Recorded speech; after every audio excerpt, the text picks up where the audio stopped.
ಕುಂಕುಮ ಕೆಂಪು ಕುಂಕುಮ ಕಪ್ಪು ಕುಂಕುಮ ಕೆಂಪು ಕುಂಕುಮ ಕಪ್ಪು ಕುಂಕುಮ ಕೆಂಪು ಕಪ್ಪು ಕುಂಕುಮ ಕೆಂಪು ಕಪ್ಪು ಏನಾಯ್ತೆ?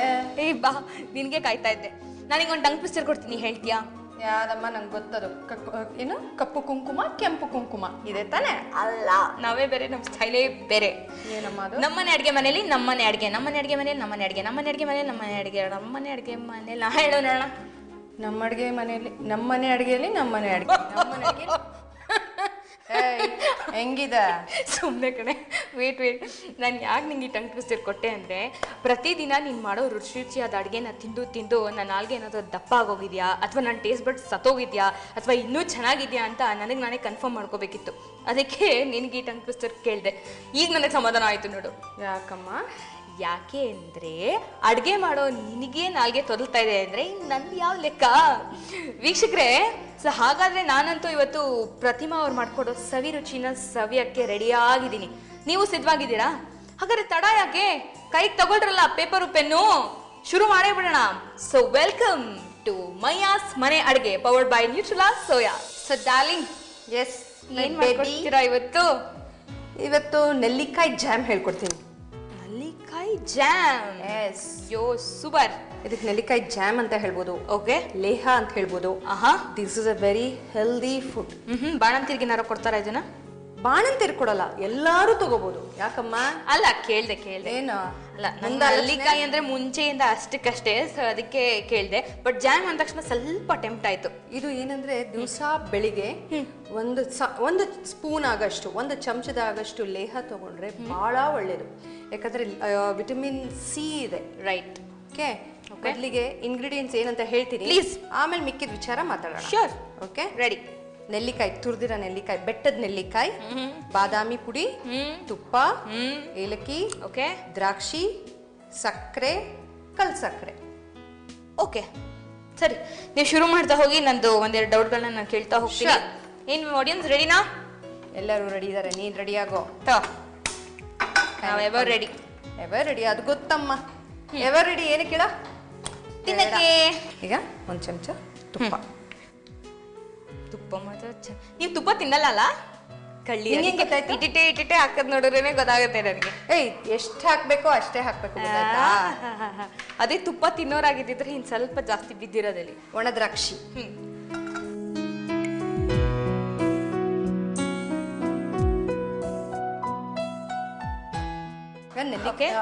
ನೆಲ್ಲಿಕಾಯಿ ಹಾಕಕ್ಕಿಂತ ಮುಂಚೆ ದ್ರಾಕ್ಷಿನ ಚೂರು ಹುರ್ಕೋಬೇಕು. Okay okay.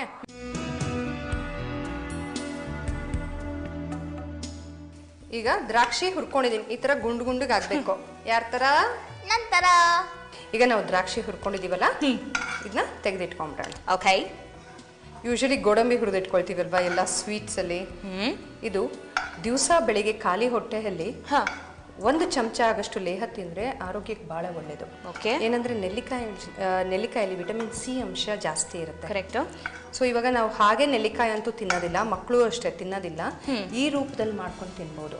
ಮತ್ತೆ ಇದು ನಾನು ನೀರ್ ಬಳಕೆ ಮಾಡ್ತಾ ಇಲ್ಲ. ಓಕೆ. ಸೊ ಆದ್ರಿಂದ ಇದೇನ್ ಗೊತ್ತಾ, ಈ ಲೇಹ ಮಾಡಿರೋದು 1 ವರ್ಷದ ಮೇಲೆ ಇಡಬಹುದು. Exactly, without preservative. ವಾಹ್, ನೀವು ಹೇಳಿದ್ರಲ್ಲ ನೆಲ್ಲಿಕಾಯಿ ಮಕ್ಕಳು ತಿನ್ನಲ್ಲ ಅಂತ. ಯಾಕೆ ಅಂದರೆ ಪ್ರಾಬಬ್ಲಿ ಇವಾಗ ಸ್ವಲ್ಪ ಟ್ರೆಂಡ್ ಚೇಂಜ್ ಆಗೋಗಿದೆ. ಈ ಮಾಲು, KFC ಅದು ಇದು ಅಂದ್ಕೊಂಡು ಆ ಥರದ್ದು ಫುಡ್ ಐಟಮ್ಸ್ ಮೇಲೆ ಮಕ್ಕಳಿಗೆ ಒಲವು ಜಾಸ್ತಿ ಹುಡ್ತಾ ಇದೆ. ಅದೇ ಚಿಕ್ಕ ವಯಸ್ಸಲ್ಲಾದರೆ ನಮಗೆ ಗಾಡಿನಲ್ಲಿ ನೆಲ್ಲಿಕಾಯಿ ತಡ್ಕೊಂಡು ಬರೋರು, ಮಾವಿನಕಾಯಿ ಬರೋದು, ಚೇಪೆಕಾಯಿ ಬರೋದು, ಅವೆಲ್ಲ ಇಷ್ಟಪಟ್ಟು ತಿಂತಾ ಇದ್ವಿ. ಪ್ರಾಬಬ್ಲಿ ಇವಾಗ ಮಕ್ಳಿಗೆ ಹೇಳಿನೋ ಅಥವಾ ಏನೋ ತುಂಬ ಹೈಜಿನಿಕ್ ಆಗಿರಲ್ಲ, ಅದು ಬೇಡ ಅಂದ್ಬಿಟ್ಟು ಬಿಟ್ಟಿದಾರೋ ಏನೋ ಇರ್ಬೋದು. ಯಾಕಂದ್ರೆ ಮೊದಲು ಅಷ್ಟು ಪೊಲ್ಯೂಷನ್ ಇರಲಿಲ್ಲ. ಕರೆಕ್ಟ್. ಈಗ ಪೊಲ್ಯೂಷನ್ ಜಾಸ್ತಿ ಆಗಿರೋದ್ರಿಂದ ಯಾರು ಗಾಡಿಯಲ್ಲಿ ಇಷ್ಟಪಡೋದಿಲ್ಲ, ತಗೊಳಕ್ಕೂ ಇಷ್ಟಪಡೋದಿಲ್ಲ. ಈಗ ತುಪ್ಪ ಹಾಕಿದ್ದೀನಿ. ತುಪ್ಪ ನಾವೇನು ದ್ರಾಕ್ಷಿ ಕರೆದ್ಕೊಂಡ್ವೋ ಅದರೊಳಗೆ ನೆಲ್ಲಿಕಾಯಿನ ಹುರ್ಕೋಬೇಕು. ಓಕೆ. ಬಟ್ ನಾವು ನಮ್ಮ ಚೈಲ್ಡ್ಹುಡ್ ಎಂಜಾಯ್ ಮಾಡಿದಷ್ಟು ಈಗಿನ ಮಕ್ಕಳು ಎಕ್ಸಾಕ್ಟ್ಲಿ ನಾವೇ ಆ್ಯಕ್ಚುಲಿ ಸ್ವಲ್ಪ ಕಮ್ಮಿ ಎಂಜಾಯ್ ಮಾಡಿದ್ದೀವಿ ನಮ್ಮ ಇವ್ರು ಕಂಪೇರ್ ಮಾಡಿದ್ರೆ. ಹೌದು. ಈಗ ಇದು ಹುರ್ಕೊಂಡಾದ್ಮೇಲೆ ಸಕ್ಕರೆ. ಓಕೆ. ಸಕ್ಕರೆ ಸ್ವಲ್ಪ ಜಾಸ್ತಿ ಬೇಕಾಗುತ್ತೆ, ಯಾಕಂದ್ರೆ ಸ್ವಲ್ಪ ಹುಳಿ ಅಂಶ ಇರುತ್ತೆ. ಓಕೆ. ಏನಂದ್ರೆ ಈ ಬೆಟ್ಟದ ನೆಲ್ಲಿಕಾಯಿ ತಿನ್ಬೇಕಾದ್ರೆ ಹುಳಿ, ಆಮೇಲೆ ತುಂಬಾ ತಿಂದಾದ್ಮೇಲೆ ಜಗದಾದ್ಮೇಲೆ ಸಿಹಿ ಅಂಶ ಬರುತ್ತೆ. ಗಂಟಲು ನಂತರ ಸ್ವೀಟ್ ಅಂತ. ಎಕ್ಸಾಕ್ಟ್ಲಿ. ಇದಕ್ಕೆ ಸ್ವಲ್ಪ ಸಕ್ಕರೆ.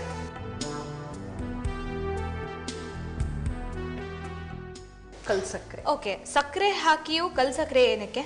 ಕಲ್ಸಕ್ರೆ ಹಾಕೋದು ಬಣ್ಣಕ್ಕೋಸ್ಕರ, ಮತ್ತೆ ಈ ಗಂಟ್ಲು ತುಂಬಾ ಗಂಟ್ಲು ನೋವು ಇದ್ದವರಿಗೆ ಮತ್ತೆ ಕೆಮ್ಮ ಇದ್ದವರಿಗೆ ಕಲ್ಸಕ್ರೆ, ಕೆಂಪು ಕಲ್ಸಕ್ರೆ ತಿನ್ನಿ ಅಂತಾರೆ. ಕೆಂಪು ಕಲ್ಸಕ್ರೆ ನೀರು ಹೋಗ್ತಾ ಇದ್ದಂಗೂ ಅದು ಕೆಮ್ಮ ಕಡಿಮೆ ಆಗತ್ತೆ. ಸೊ ಅದು ಗುಣಪಡಿಸೋ ಅಂಶ ಇದ್ರೊಳಗಿದೆ ಕೆಂಪು ಕಲ್ಸಕ್ರೆಯಲ್ಲಿ. ನಾ ಇದು ಲೇಹ ಅಂತ ಮಾಡ್ತಾ ಇದ್ದೀನಿ, ವರ್ಷ ಫುಲ್ ಇಟ್ಕೊಂಡು ತಿನ್ಬೋದು ಅಂತ ಹೇಳಿದೀನಿ. ಸೊ ಅವಾಗ ಕೆಂಪು ಕಲ್ಸಕ್ರೆ ಹಾಕಿದ್ರೆ ಅದ್ರ ಸತ್ವನು ಏನಿದೆಯೋ ಅದು ನಮ್ಮ ದೇಹಕ್ಕೆ ಹೋಗುತ್ತೆ. ಕರೆಕ್ಟ್. ಓಕೆ. ಸೊ ಸಿಂಗರ್ಸ್ ಅಷ್ಟೇ ಯೂಶಲಿ ಒಂಚೂರು ಕಲ್ಸಕ್ರೆ ಇಟ್ಕೊಂಡೇ ಇರ್ತಾರೆ. ಗಂಟ್ಲು ಡ್ರೈ ಆದಾಗ ಅದು ಒಂಥರ ತುಂಬಾ ಸೂದಿಂಗ್ ಆಗಿರುತ್ತೆ. ಎಕ್ಸಾಕ್ಟ್ಲಿ, ಹೌದು. ಡ್ರೈನೆಸ್ ಕಮ್ಮಿ ಮಾಡುತ್ತೆ. ಹೌದು. ಏನಂದ್ರೆ ಆ ರಸ ಹೋಗ್ತಾ ಇದ್ರೆ ಇದು ಅಷ್ಟೇ. ಮತ್ತೆ ಕಲ್ಸಕ್ರೆ ಮತ್ತೆ ದ್ರಾಕ್ಷಿ, ಹಸಿ ಈ ಒಣ ದ್ರಾಕ್ಷಿ ಇದೆಯಲ್ಲ, ಒಣ ದ್ರಾಕ್ಷಿನೂ ಜಗದ್ ಬಿಟ್ಟು ಅದ್ರ ನೀರ್ ನುಂಗ್ತಾ ಇದ್ರೆ ಕೆಮ್ಮ ಕಡಿಮೆ ಆಗತ್ತೆ. ಆ ಒಣ ಕೆಮ್ಮ ಹೋಗುತ್ತೆ. ಒಣ ಕೆಮ್ಮ ಹೋಗುತ್ತೆ. ಆಮೇಲೆ ಯಾರ್ಯಾರು ದಪ್ಪ ಆಗ್ಬೇಕು ಅನ್ಕೊಂಡಿರ್ತಾರೋ, ನನ್ಗಲ್ಲ ಬಿಡಿ, ನಿನ್ಗಲ್ಲ, ವೀಕ್ಷಕರಿಗೆ ಹೇಳಿ. ಓಕೆ, ಒಣ ದ್ರಾಕ್ಷಿ ರಾತ್ರಿ ನೆನ್ಸ್ಬಿಟ್ಟು ಆ ನೀರ್ ಸಮೇತ ತಿಂದ್ರೆ they tend to put on weight. ಇದು ಕರಗಬೇಕು. ಏನಂದ್ರೆ ಇದು ಗಟ್ಟಿ ಪಾಕ ತರ ಬರುತ್ತೆ. ಏನಂದ್ರೆ ನಾವು ನೀರು ಉಪಯೋಗಿಸಿಲ್ಲ, ಸಕ್ಕರೆ ಹಾಕಿದೀವಿ, ಕಲ್ಸಕ್ಕರೆ ಹಾಕಿದೀವಿ, ಹೌದು, ಪಾಕ ಬಿಟ್ಕೊಳ್ಳುತ್ತೆ. ನೆಲ್ಲಿಕಾಯಿ ಅಂಶದಲ್ಲಿ ಏನ್ ನೀರಿರುತ್ತೋ ಅಷ್ಟೇ. ಓಕೆ. ಇದು ಕರಗದ್ಮೇಲೆ ಸ್ವಲ್ಪ ತುಪ್ಪ ಮತ್ತೆ ಬಾದಾಮಿ ನಾನು ಹುರ್ಕೊಂಡಿಲ್ಲ. ಬಾದಾಮಿ ಏನಕ್ಕೆ ಹಾಕ್ತಾ ಇದೀನಿ ಅಂತಂದ್ರೆ ಸ್ವಲ್ಪ ಫ್ಲೇವರು ಕೊಡುತ್ತೆ. ಆಮೇಲೆ ಬಾದಾಮಿನೂ ಬಹಳ ಒಳ್ಳೇದು.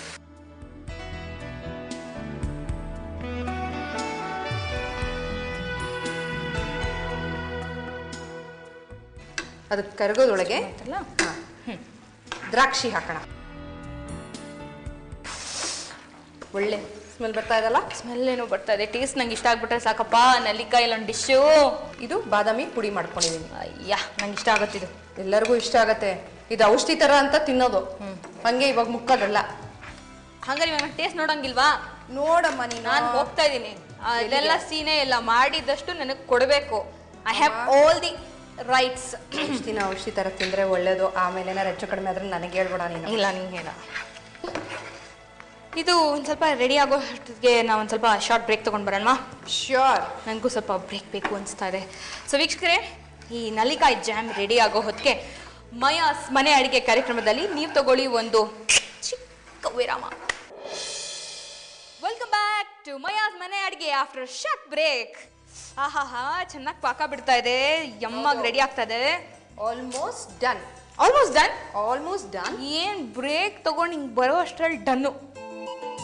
ಚೂರು ಏಲಕ್ಕಿ ಪುಡಿ. ಓಕೆ, ಏಲಕ್ಕಿ ಇಲ್ಲದೆ ಇರೋ ಅಡುಗೆನೇ ಇಲ್ಲ ಪ್ರತಿಮಾ ಅವ್ರು ಮಾಡ್ತಾ ಇರೋದ್ರ ಮೇಲೆ. ಎಕ್ಸಾಕ್ಟ್ಲಿ. ಮತ್ತೇನೇ ಮಾಡಿದ್ರು ರುಚಿಯಾಗಿರ್ಬೇಕು, ಚೂರು ತಿಂದ್ರು ರುಚಿಯಾಗಿರ್ಬೇಕು. ಈಗ ಇದಾಗಿದೆ. ಈಗ ಓಕೆ, ಗ್ಯಾಸ್ ಆಫ್ ಮಾಡೋಣ. ಸರ್ವಿಂಗ್ ಬೌಲ್ಗೆ ಶಿಫ್ಟ್. ಯಾ, ಯಾಕಂದ್ರೆ ಚೂರೇ ಕೊಡೋದು ನಿನಗೆ. ಪರವಾಗಿಲ್ಲ. ನಾನು ಯಾಕೋ ಈ ನಡುವೆ ಆಸೆ ಬಿಟ್ಬಿಡ್ತಾ ಇದ್ದೀನಿ. ಬರ್ತಾ ಬರ್ತಾ ಸ್ವಲ್ಪ ಕಂಜೂಸ್ ಆಗ್ತಾ ಇದ್ದೀರಾ. ಮುಂಚೆ ಎಲ್ಲ ಧಾರಾಳವಾಗಿ ಎತ್ತೆತ್ತು ಕೊಡ್ತಾ ಇರಿ, ತಗೊಳ್ಳಿ ಅಂತ. ಈಗ ಚೂರ್ಚುರಿ ಕೊಡ್ತೀನಿ ಅಂತ ಇದ್ದೀರಾ. ಇರ್ಲಿ ಪ್ರತಿಮಾ, ಇರ್ಲಿ. ಜನ ಹೆಂಗ್ ಚೇಂಜ್ ಆಗೋಗ್ತಾರೆ ಅಂತ ಇದಕ್ಕೆ ನಾನು ಸಾಕ್ಷಿನಾ? ನೀವೇ ಸಾಕ್ಷಿ. ಆಹಾ, ನಂದಿನಿ. ನೆಲ್ಲಿಕಾಯಿ ಜಾಮ್ ರೆಡಿ. ಪೂರ ತಗೋ ನೀನು. ಯಾಕಂದ್ರೆ ನೀನೇನೋ ಹೇಳ್ದಿಯಲ್ಲ, ಗೊಣಗ್ದಿಯಲ್ಲ. ಇವಾಗ ನಂಗೊಂಚೂರು ಕನ್ಫ್ಯೂಸ್ ಆಗ್ತಾ ಇದೆ. ಇದನ್ನ ರೆಸಿಪಿ ಅಂತ ಹೇಳೋ ಅಥವಾ ಔಷಧಿ ಅಂತ ಹೇಳೋ? ಔಷಧಿ ಆದರೆ ಒಂದೇ ಒಂದು ಸ್ಪೂನ್ ತೊಗೋಬೇಕು ಅಂತ ನಮ್ಮ ವೈದ್ಯರು ಹೇಳ್ಬಿಟ್ಟಿದ್ದಾರೆ. ಸೊ ಹಾಗಾಗಿ ನಾನು ಅವ್ರಿಗೆ ಡಿಸಪಾಯಿಂಟ್ ಮಾಡಲ್ಲ. ತೊಗೊಂಡೋಗ್ಲಿ, ಎಲ್ಲಿ ಬೇಕೋ ಯಾರಿಗೆ ಬೇಕೋ ಕೊಡಲಿ, ಒಂದು ಸ್ಪೂನ್ ತಿಂತೀನಿ. ಯಾಕೆ, ಏನೇ ಆಯಿತು? ಸಖತ್ತಾಗಿದೆ. ಲೇಹ ಔಷಧಿ ಥರ ತಿನ್ನು ಅಂತಂದ್ರೆ ಸಾರಿ, ಔಷಧಿ ಅಂತ ಅನ್ಕೊಂಡು ನನಗೆ ಸಿಕ್ಕಾಪಡೆ ಇಷ್ಟ ಆಯಿತು. ನಲ್ಲಿಕಾಯಿ ನಾನು ಹೇಳ್ದಂಗೆ ನನಗೆ ಅಷ್ಟು ಇಷ್ಟ ಇಲ್ಲ, ಬಟ್ ಈ ಡಿಶ್ ನನಗೆ ಸಿಕ್ಕಾಪಡೆ ಇಷ್ಟ ಆಗಿದೆ. ಸಖತ್ತಾಗಿದೆ, ವೆರಿ ಗುಡ್. ಯಾ, ಸೊ 2 ಸ್ಪೂನ್ ತಿನ್ಬೋದು. ಧಾರಾಳವಾಗಿ ತಿನ್ನು. ತಿಲ್ಲ ಅಂದ್ರೆ ನಾಳೆ ತಿನ್ಬೇಡ, ಯಾಕಂದ್ರೆ ಇವಾಗ 2 ಸ್ಪೂನ್ ತಿನ್ಬಿಟ್ಟಿದ್ಯಲ್ಲ. ಏನ್ ಗುರು ನನ್ನ ಲೈಫ್. ತಗೊಳಮ್ಮ, ಬೇಡ, ತಗೊಂಡೋಗಿ ಮನೆಗೆ. ಆಯ್ತು ಕಣಮ್ಮ. ಸೂಪರ್. ನಲ್ಲಿಕಾಯಿ ಜಾಮ್ ಆ್ಯಕ್ಚುಲಿ ತುಂಬ ಚೆನ್ನಾಗಿದೆ. ನಲ್ಲಿಕಾಯಿ ಇಷ್ಟಪಡೋರ್ಗಂತೂ ಇನ್ನೂ ಇಷ್ಟ ಆಗುತ್ತೆ, ಇಷ್ಟಪಡದೇ ಇರೋರ್ಗೂ ಸ್ವಲ್ಪ ಇಷ್ಟ ಆಗುತ್ತೆ. ಸೊ ಪ್ಲೀಸ್ ಇದನ್ನು ಮನೇಲಿ ಟ್ರೈ ಮಾಡಿ. ಟ್ರೈ ಮಾಡ್ತೀರಾ ಅಲ್ವಾ? ಸೊ ನೆಕ್ಸ್ಟ್ ರೆಸಿಪಿಗೆ ಹೋಗ್ಬೋದು ಅಲ್ವಾ? ಏಕೆಂದರೆ ನೀವು ಟ್ರೈ ಮಾಡೋ ತನಕ ನಾವು ಕಾಯ್ತಾ ಇದ್ರೆ ನಮಗೆ ಇನ್ನೊಂದು ರೆಸಿಪಿ ಮಿಸ್ ಆಗಿಬಿಡುತ್ತೆ. ಹೇಳಿ ಪ್ರತಿಮಾ, ಇನ್ನೊಂದು ಏನು ಡಿಶ್ ಇದು? ಇದು ಲೇಹ ಕೊಟ್ಟೆ. ಹಾ. ನೆಕ್ಸ್ಟ್ ಇನ್ನೊಂದು ಡಯಟ್ ಫುಡ್ ಕೊಡ್ತೀನಿ. ಇದ್ರದ್ದೇ ನಾನೊಂದು ವೀಕ್ ಫುಲ್ಲು ಕೇಳೋಣ ಅಂತ ಅನ್ಕೋತಾ ಇದ್ದೆ. ಡಯಟ್ ರೆಸಿಪೀಸೇ 1 ವೀಕ್ ಫುಲ್ ಮಾಡ್ಬಿಡೋಣ ಅಂತ. ಓ, ನೆಕ್ಸ್ಟ್ ನೀನು ಬರೋಷ್ಟೊಂದು ನನಗಿಂತ ನೀನು ಮಿಂಚಬೇಕು ಅಂತ? ಹಾಗೇನಿಲ್ಲ, ಬಟ್ ಮಿಂಚಿದ್ರೆ ಓಕೆ, ನೋ ಪ್ರಾಬ್ಲಮ್. ತೊಂದರೆ ಇಲ್ಲ. ಆಯಿತು. ಓಕೆ, ಸೊ ಏನು ಡಯಟ್ ರೆಸಿಪಿ? ಓಟ್ಸ್ ಸೂಪ್ ಹೇಳ್ಕೊಡ್ತಾರೆ. ನಮ್ಮ ಮನೇಲಿದೆ. ಓಕೆ, ಹಾಂ, ಸಿಂಪಲ್ ಆಗಿ ಓಟ್ಸ್ ಸೂಪು. ಓಕೆ, ಸಿಂಪಲ್ ಆಗಿ ಒಂದು ಓಟ್ ಸೂಪು. ಹೌದು. ಸೊ ಶುರು ಹಚ್ಕೊಳ್ಳೋಣ. ಶ್ಯೂರ್. ಸೊ ಇದಕ್ಕೆ ಬೇಕಾಗಿರುವಂತಹ ಸಾಮಗ್ರಿಗಳು: ಬ್ರೆಡ್, ಹಾಲು, ಕೊತ್ತಂಬರಿ ಸೊಪ್ಪು, ಓಕೆ, ಬೆಳ್ಳುಳ್ಳಿ, ಬೆಣ್ಣೆ, ಓಟ್ಸ್, ಉಪ್ಪು, ಓಕೆ, ಹಸಿಮೆಣಸಿನ್ಕಾಯಿ, ಕಾಳು ಮೆಣಸಿನ ಪುಡಿ, ಈರುಳ್ಳಿ, ಎಣ್ಣೆ. ಹಾ, ಓಕೆ. ಇದನ್ನ ಸಾಕಷ್ಟು ಸ್ವಲ್ಪ ನಾನು ಸೌತ್ ಇಂಡಿಯನ್ ಸ್ಟೈಲಲ್ಲಿ ಮಾಡ್ತೀನಿ. ಸೌತ್ ಇಂಡಿಯನ್ ಸ್ಟೈಲಲ್ಲಿ? ಎಕ್ಸಾಕ್ಟ್ಲಿ. ಓಕೆ, ಅಂದರೆ ಓಟ್ಸ್ನ ಸಾಮಾನ್ಯವಾಗಿ ಏನು ಮಾಡ್ತಾರೆ, ಹಾಲು ಹಾಕೊಂಡು ಕುಡಿತಾರೆ. ಹೌದು. ಮೊಸರು ಮಜ್ಜಿಗೆ ಹಾಕೊಂಡು ಕುಡಿತಾರೆ. ಹಾಂ. ಸೊ ಅದು ಕುಡಿದು ಬೇಜಾರು ಹಿಡಿದೋಗಿರುತ್ತೆ, ಒಂಥರ ಹೀಕರ್ಸ್ಬಿಟ್ಟಿರ್ತಾರೆ. ಸೊ ಅದ್ರ ಬದಲಿಗೆ ಈ ಥರ ಸೂಪ್ ಮಾಡ್ಕೊಂಡು ಕುಡಿದ್ರೆ think that will be much better. Definitely. ಒಲೆ ಹಚ್ಚೋಣ. ಮೊದಲಿಗೆ 1 ಚಮಚ ಆಗಷ್ಟು ಬೆಣ್ಣೆ. ಓಕೆ. ಹಾಂ. ಇದಕ್ಕೆ ನಾನು ಏನು ಮಾಡ್ತೀನಿ ಗೊತ್ತಾ? ಗೊತ್ತಿಲ್ಲ. ಗೊತ್ತಿಲ್ಲ ತಾನೇ? ಫಸ್ಟು ಹೀಗೆ ಮಾಡಿಬಿಟ್ಟು, ಸುಮ್ಮನೆ ಅದು ಸ್ಪ್ರೆಡ್ ಆಗೋಕ್ಕೋಸ್ಕರನಾ? ಸ್ಪ್ರೆಡ್ ಆಗೋಕ್ಕೋಸ್ಕರ ಬ್ರೆಡ್ನ ಟೋಸ್ಟ್ ಮಾಡ್ಕೊಳ್ತೀನಿ.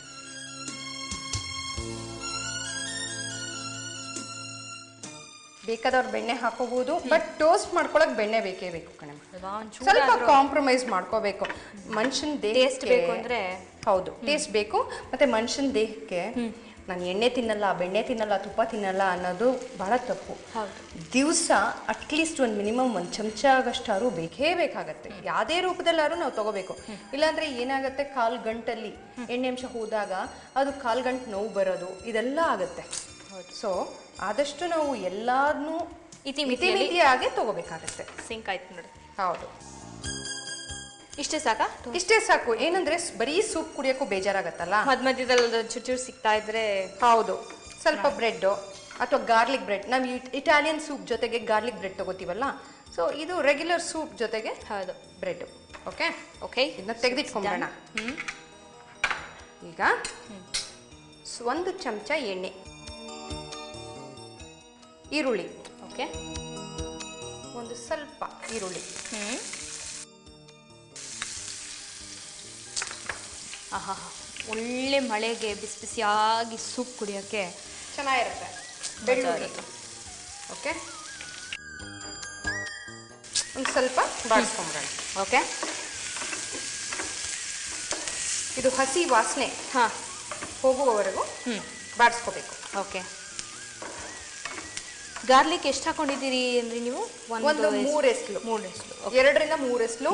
ಬೆಳ್ಳುಳ್ಳಿ ಬೇಡ ಅಂದವರು ಉಪಯೋಗಿಸ್ತಿದ್ರು ಪರವಾಗಿಲ್ಲ. Okay okay. ಈಗ ಹಸಿಮೆಣಸಿನ್ಕಾಯಿ.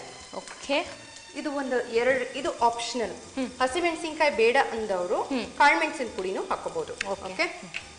ಇದು ಒಂದು 2 ರಿಂದ 3 ಅಷ್ಟೇ. ಸೂಪರ್. ಏನಂದ್ರೆ ಈ ಓಟ್ಸ್ ತುಂಬಾ ಬ್ಲ್ಯಾಂಡ್ ಆಗಿರೋದ್ರಿಂದ ಸ್ವಲ್ಪ ರುಚಿಗೆ. ಹೌದು. ಚೆನ್ನಾಗಿ ಬಾಡಿಸ್ಕೋಬೇಕಿದು. ಓಕೆ, ಅದೊಂಚೂರು ಟ್ರಾನ್ಸ್ಪರೆಂಟ್ ಥರ ಆಗಬೇಕು. ಎಕ್ಸಾಕ್ಟ್ಲಿ. ಬೇರೆ ಸೂಪ್ಸ್ ಅಲ್ಲಿ ನಾವು ಏನು ಮಾಡ್ತೀವಿ, ಈ ಥರ ಹುರ್ಕೊಂಡು ಗ್ರೈಂಡ್ ಮಾಡ್ಕೊಂಡ್ಬಿಡ್ತೀವಿ ಪೇಸ್ಟು. ಬಟ್ ಇದ್ರೊಳಗೆ ಹಂಗೆ ಮಾಡ್ಕೊಳ್ಳಲ್ಲ. ಬಾಯಿಗೆ ಸಿಗ್ತಿರುತ್ತೆ, ಅದು ಬಾಯಿಗೆ ಸಿಗ್ತಿರುತ್ತೆ. ಗೋಲ್ಡನ್ ಬ್ರೌನ್ ಆಗಿದೆ ಅಲ್ಲ? ಗೋಲ್ಡನ್ ಬ್ರೌನ್ ಆಗಿದೆ. ಈಗ ನೀರು ಹಾಕು. ನೀರು ಕೊಡ್ಲಾ? ಹಾಂ, ನೀರು ಸ್ವಲ್ಪ ಕಾಯ್ಬೇಕದು. ಓಕೆ. ಸಾಕು. ಅಲ್ವಾ? ಸಾಕಲ್ಲ? ಹಾಂ, ಯಾಕಂದ್ರೆ ನಾವು ಓಟ್ಸ್ ಹಾಕಿದ ತಕ್ಷಣ ಬೇಗ ದಪ್ಪ ಆಗುತ್ತೆ ಅದು ಬೆಂದಾಗ. ಹೌದು, ಕರೆಕ್ಟ್. ಆ್ಯಕ್ಚುಲಿ ಓಟ್ಸು ನಮ್ಮ ಪ್ರದೇಶದ ಫುಡ್ ಅಲ್ವಾ? ಬಟ್ ಇವಾಗಿನ ಟ್ರೆಂಡಲ್ಲಿ ಡಯಟ್ಗಾಗಿರ್ಬೋದು ಅಥವಾ ಹೆಲ್ತ್ ಕಾನ್ಷಿಯಸ್ ಆಗಿರೋರು ಓಟ್ಸ್ನ ತುಂಬ ಬಳಕೆ ಮಾಡ್ತಾರೆ. ಹೌದು. ಸೊ ನಮ್ಮ ಪ್ರದೇಶದಲ್ಲ, ಆ್ಯಂಡ್ ಸುಮಾರು ವರ್ಷಗಳಿಂದ ನಮ್ಮ ಕರ್ನಾಟಕ ಅಂದರೆ ಅನ್ನ, ಸಾರು, ಹುಳಿ ಅಂಥ ಇದಕ್ಕೆ ಒಂಥರ ಸ್ಟೇಪಲ್ ಫುಡ್ ಅಂದರೆ ಅನ್ನ, ನಮಗೆ ವೀಟು ಇವೆಲ್ಲ ತಿಂದು ಅಭ್ಯಾಸ ಆಗಿರೋರಿಗೆ ಓಟ್ಸ್ ಎಷ್ಟು ಮಟ್ಟಕ್ಕೆ ಒಗ್ಗುತ್ತೆ ನಮ್ಮ ಬಾಡಿಗೆ, ಅದರ ಅಡ್ವಾಂಟೇಜಸ್ ಏನು ಆ್ಯಂಡ್ ಡಿಸ್ಅಡ್ವಾಂಟೇಜಸ್ ಏನು? ಅಡ್ವಾಂಟೇಜಸ್ ಅಂತಂದರೆ naturally it's a bland food. So ಏನು ಒಂದು ಮನಸ್ಸಿಗೆ ಬಂದಿದೆ ಅಂತಂದ್ರೆ ಅದ್ರೊಳಗೆ ಏನೂ ಇಲ್ಲ, ಕೊಲೆಸ್ಟ್ರಾಲ್ ಇಲ್ಲ, ಇಟ್ ಈಸ್ ಫೈಬರ್ ಕಂಟೆಂಟ್ ಜಾಸ್ತಿ ಇದೆ ಅಂತ ಹೇಳ್ತಾರೆ. ಈಗ ನಾವು ಅದನ್ನೇ ತಿಂದ್ರೆ ನಮಗೆ ಫೈಬರ್ ಬರುತ್ತೆ ಅನ್ನೋದು ತಪ್ಪು. ಹೌದು. ಓಕೆ, ಈಗ ನಾವು ತಿನ್ನೋ ತರಕಾರಿಗಳಲ್ಲೇ ಸಾಕಷ್ಟು ಫೈಬರ್ ಅಂಶ ಇರುತ್ತೆ. ನೋಡು, ಇವಾಗ ಗಡ್ಡೆಕೋಸು ತಿಂದ್ರೆ ಫೈಬರ್ ಇರುತ್ತೆ, ನಾರಿನಂಶ ಜಾಸ್ತಿ ಇರೋದು, ಹೀರೆಕಾಯಿ ಇಂಥದ್ರೊಳಗೆಲ್ಲ ನಮ್ಗೆ ಸಿಗುತ್ತೆ. ಈಗ ತಿಂದಿದ ತಕ್ಷಣ ನಾವು ಸಣ್ಣ ಆಗ್ತೀವಿ ಅನ್ನೋದು ಬಹಳ ತಪ್ಪು. ಬಟ್ ನಾವು ಅದು ತಿನ್ನಲೂಬಾರ್ದು ಅಂತ ಏನು ಹೇಳ್ತಾ ಇಲ್ಲ ನಾವು. ಇವಾಗ ನಾವು ತಗೊಳ್ತಿರೋ ಆಹಾರದಲ್ಲೂ ನಮಗೆ ಪೌಷ್ಟಿಕಾಂಶ ಇದೆ, ಆಮೇಲೆ ಅದರೊಳಗೆ ನಾವು ಡಯಟ್ ಮಾಡೋ ಸಂದರ್ಭಗಳು ಜಾಸ್ತಿನೇ ಇದೆ. ಇದನ್ನು ತಿಂದ್ರೆ ಏನು ತಪ್ಪೇನಿಲ್ಲ. ಬಟ್ ಯು ಕ್ಯಾನ್ ಚೇಂಜ್ಗೋಸ್ಕರ ನಾವು ತಗೋಬಹುದು. ಅಂಡ್ ಏನಂದ್ರೆ ಒಂದೇ ತರ ತಿಂದು ಬೇಜಾರಾಗಿರೋರಿಗೆ ಈ ತರನು ತಗೊಂಡು ಚೇಂಜ್ ಬೇಕು ಅನ್ನೋರು ಮಾಡ್ಕೋಬಹುದು. ಎರಡರಲ್ಲೂ ಒಳ್ಳೆತನನೂ ಇದೆ, ಕೆಟ್ಟತನನೂ ಇದೆ. ಕರೆಕ್ಟ್. ನಮ್ಮ ವಾತಾವರಣದಲ್ಲಿ ನಾವು ಏನ್ ಬೆಳ್ಕೊಂಬಂದಿರ್ತೀವೋ ಅದು ತಿನ್ನೋದೇ ಉತ್ತಮ. ಆದಷ್ಟು ತಗೊಳ್ಳೋದು ಅದೇ ಉತ್ತಮ. ಮತ್ತೇನ್ ಗೊತ್ತಾ, ಒಂದ್ಸಿನ ನಾವು ಈ ತರ ಎಲ್ಲ ಚೇಂಜಸ್ ಮಾಡ್ಕೊಳ್ತಿರೋದು ಸಹಜ. ಅದು ನೋಡಿ, ಇವಾಗ ನಮ್ಮ ದಕ್ಷಿಣ ಕನ್ನಡದಲ್ಲಿ ಏನಾಗುತ್ತೆ ಗೊತ್ತಾ, ಅಲ್ಲಿ ತುಂಬಾ ಕೋಸ್ಟಲ್ ಏರಿಯಾ ಆಗಿರೋದ್ರಿಂದ ತುಂಬಾ ಸೆಕೆ. ಸೊ ಅಲ್ಲಿ ಏನ್ ಮಾಡ್ತಾರೆ, ಕುಸುಬ್ಲಕ್ಕಿ, ಕೊಚ್ಚಕ್ಕಿ ಅಂತಾನು ಹೇಳ್ತಾರೆ, ಅದನ್ನ ತಗೊಳ್ತಾರೆ. ಇನ್ನು ಧಾರವಾಡ ಕಡೆ ಆ ಕಡೆ ಎಲ್ಲ ಹೋದಾಗ ಏನ್ ಮಾಡ್ತಾರೆ, ಜೋಳ ತಗೊಳ್ತಾರೆ. ಸೊ ಜೋಳದ ರೊಟ್ಟಿ ಜಾಸ್ತಿ ಬಳಕೆ ಮಾಡ್ತಾರೆ. ಸೊ ಅವ್ರವ್ರ ಆಹಾರ ಅವ್ರವ್ರಿಗೆ ಒಂಥರ ಹೊಂದ್ಕೊಂಡಿರುತ್ತೆ. ಸೊ ನಾವು ಇವಾಗ all of A sudden change ಮಾಡಿದ್ರು ಅದಾಗೋದಿಲ್ಲ ಅಲ್ವಾ. ಅವಶ್ಯಕತೆ ಇಲ್ಲ. ನಾವು ತಿನ್ನೋದ್ರಲ್ಲಿ ಸಾಕಷ್ಟು ಪೌಷ್ಟಿಕಾಂಶ ಇದೆ ಅಲ್ವಾ. ಈಗ ನಾವು ಓಟ್ಸ್ ಹಾಕೊಳ್ಳೋಣ. ಇದು ಓಟ್ಸು ಒಂದು 2 ರಿಂದ 3 ನಿಮಿಷ ಬೇಯಬೇಕು. ಸರಿ.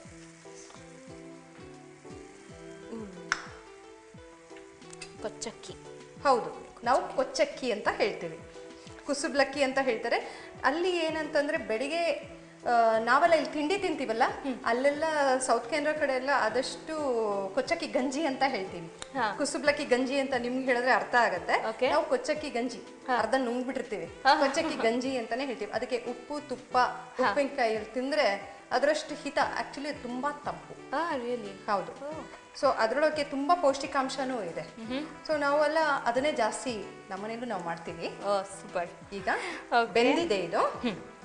ಇದಕ್ಕೆ ಉಪ್ಪು, ಓಕೆ, ರುಚಿಗೆ ತಕ್ಕಷ್ಟು ಉಪ್ಪು, ಓಕೆ, ಮತ್ತೆ ಹಾಲು. ಹೌದು. ಓಕೆ. ಇದು ಸೂಪ್ ಆಗಿರೋದ್ರಿಂದ ಸ್ವಲ್ಪ ತಿಕ್ ಬೇಡ, ಸ್ವಲ್ಪ ತಿನ್ನಗೆ. ಓಕೆ. ಸೊ ಇದಕ್ಕೆ ಈ ಫೈನಲ್ ಫಿನಿಶಿಂಗ್ ಕೊಟ್ಟು ಸರ್ವಿಂಗ್ ಬೌಲ್ಗೆ ಹಾಕಕ್ಕೆ ಮುಂಚೆ ಒಂದು ಸಣ್ಣ ಬ್ರೇಕ್ ಕೊಟ್ಬಿಡೋಣ. ವೀಕ್ಷಕರೇ, ಇದೆಲ್ಲ ರೆಡಿ ಆಗೋ ಹೊತ್ತಿಗೆ ಮೈಯಾಸ್ ಮನೆ ಅಡುಗೆ ಕಾರ್ಯಕ್ರಮದಲ್ಲಿ ನೀವು ತಗೊಳ್ಳಿ ಒಂದು ಚಿಕ್ಕ ವಿರಾಮ. Welcome back. ಇದು ನಿಮ್ಮ ನೆಚ್ಚಿನ ಮೈಯಾಸ್ ಮನೆ ಅಡುಗೆ ಪವರ್ಡ್ ಬೈ ನ್ಯೂಟ್ರೆಲಾ ಸೋಯಾ. ಆಹಾ, ಓಟ್ ಸೂಪ್ ರೆಡಿ ಆಗಿದೆ. ಪ್ಲೀಸ್ ಬೇಗ ಬೇಗ ಬಗ್ಸ್ಬಿಡೋಣ. ಆಗಿದೆ. ಓಕೆ. ಲಾಸ್ಟ್ ಅಲ್ಲಿ ಚೂರ್ ಪೆಪ್ಪರ್ ಪೌಡರ್. ಓಕೆ. ಹಸಿಮೆಣಸಿನಕಾಯಿ ಹಾಕಿದೀವಲ್ಲ, ಸೂಪರ್. ಚೂರ್ ಪೆಪ್ಪರ್ ಪೌಡರ್. ನಂಗೆ ಆ ಥಿಕ್ನೆಸ್, ಆ ಕನ್ಸಿಸ್ಟೆನ್ಸಿ ತುಂಬಾ ಇಷ್ಟ ಆಗ್ತದೆ. ಇಲ್ಲ, ತುಂಬಾ ಚೆನ್ನಾಗಿರುತ್ತೆ ಆಕ್ಚುಲ್ ಆಗಿದ್ದು. ಓಕೆ. ಈಗ ಸರ್ವಿಂಗ್ ಬೌಲ್ ಹಾಕೊಡ್ಲಾ ನಿಂಗೆ? ಓಕೆ. ಹಾ, ಲಾಸ್ಟ್ ಅಲ್ಲಿ. ಓಕೆ.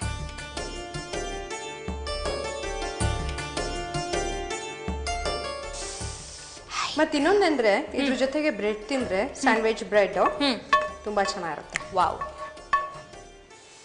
ಈಗ ಬ್ರೆಡ್ಡು ನೋಡೋ, ಇವಾಗ ಫುಲ್ ಹೊಟ್ಟೆ ತುಂಬಿಸಿ ಕಳಿಸ್ತೀನಿ. ಓಕೆ.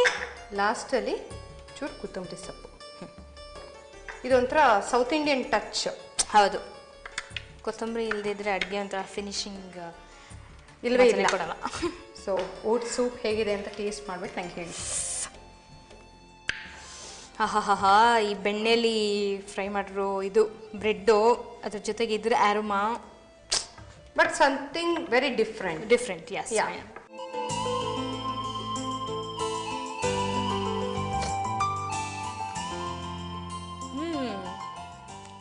ಇದು ಹಾಲು ಹಾಕಿದ್ರೇನು ಅಂದ್ರೆ ಸಖತ್ ಡಿಫ್ರೆಂಟ್ ಆಗಿದೆ. I mean exactly. ವಾವ್, ಸಖತ್ತಾಗಿದೆ. Wow, good diet food. Exactly. ನಾನು ಅದೇ ಅನ್ಕೊಂಡೆ, ನಂದಿನಿ ಫಸ್ಟ್ ಟೇಸ್ಟ್ ಮಾಡ್ತಾಳೆ, ಇಷ್ಟ ಆದ್ರೆ ಅಂತಾಳೆ, ಇಲ್ಲ ಅಂದ್ರೆ ಇನ್ನೊಂದು ಚಮಚ ಓಡಿಸ್ತಾಳೆ. ಇಲ್ಲ ಅನ್ಬಿಟ್ಟು ಇನ್ನೊಂದು ಚಮಚ ತಗೊಂಡ್ರೆ ಒಂಚೂರು ಬ್ರೆಡ್ ಜೊತೆ ತಿನ್ನು.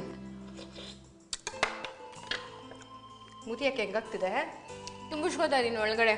ಇನ್ನೇನು ಮನೆಗೆ ಹೋಗ್ಬಿಡ್ಬೇಕಲ್ಲ, ಎಲ್ಲ ತುಂಬಿಸ್ಕೊಂಡು ಸ್ಟೋರ್ ಮಾಡ್ಕೊಂಡು ಹೋಗೋಣ ಅಂತ. ಬಿಸಿ ಬಿಸಿಯಾಗಿ ಕುಡಿದ್ರೇನೆ ಮಜಾ ಅನ್ಸುತ್ತಲ್ಲ. Exactly. Wow, super. Please try ಮಾಡಿ. ನಾನು ಎಲ್ಲದಕ್ಕೂ ಹಿಂಗೆ ಹೇಳ್ತೀನಿ ಅಂತ ಅನ್ಕೋಬೇಡಿ. ಡಯಟ್ಗಂತೂ ಸೂಪರ್ ಆಗಿರುತ್ತೆ. ಆ್ಯಂಡ್ ನಿಮಗೆ ಇನ್ ಕೇಸ್ ಓಟ್ಸ್ ಇಷ್ಟ ಆಗಿಲ್ಲ ಅಂದರೆ ಇಷ್ಟ ಆಗೋ ಎಲ್ಲ ಸಾಧ್ಯತೆಗಳು ಇದರಲ್ಲಿದೆ. ಸೊ ಒಂದ್ಸಲ ಟ್ರೈ ಮಾಡಿಬಿಟ್ಟು ಒಂದು ಲೆಟರ್ ಬರೀರಿ ಅಥವಾ ನಿಮ್ಮ ಒಪಿನಿಯನ್ ನಮಗೆ ಹೇಗಾದ್ರು ಹೇಳಿ, ಓಕೆನಾ? ಸೊ ಹಾಗಾದರೆ ಇನ್ನೊಂದಷ್ಟು ಒಳ್ಳೊಳ್ಳೆ ರೆಸಿಪೀಸೊಂದಿಗೆ ಮತ್ತೆ ನಿಮ್ಮ ಭೇಟಿ ಮುಂದಿನ ಮಯಾಸ್ ಮನೆ ಅಡುಗೆ ಪವರ್ಡ್ ಬೈ ನ್ಯೂಟ್ರೆಲಾ ಸೋಯಾ ಕಾರ್ಯಕ್ರಮದಲ್ಲಿ. ಅಲ್ಲಿವರೆಗೂ ನಮಸ್ಕಾರ.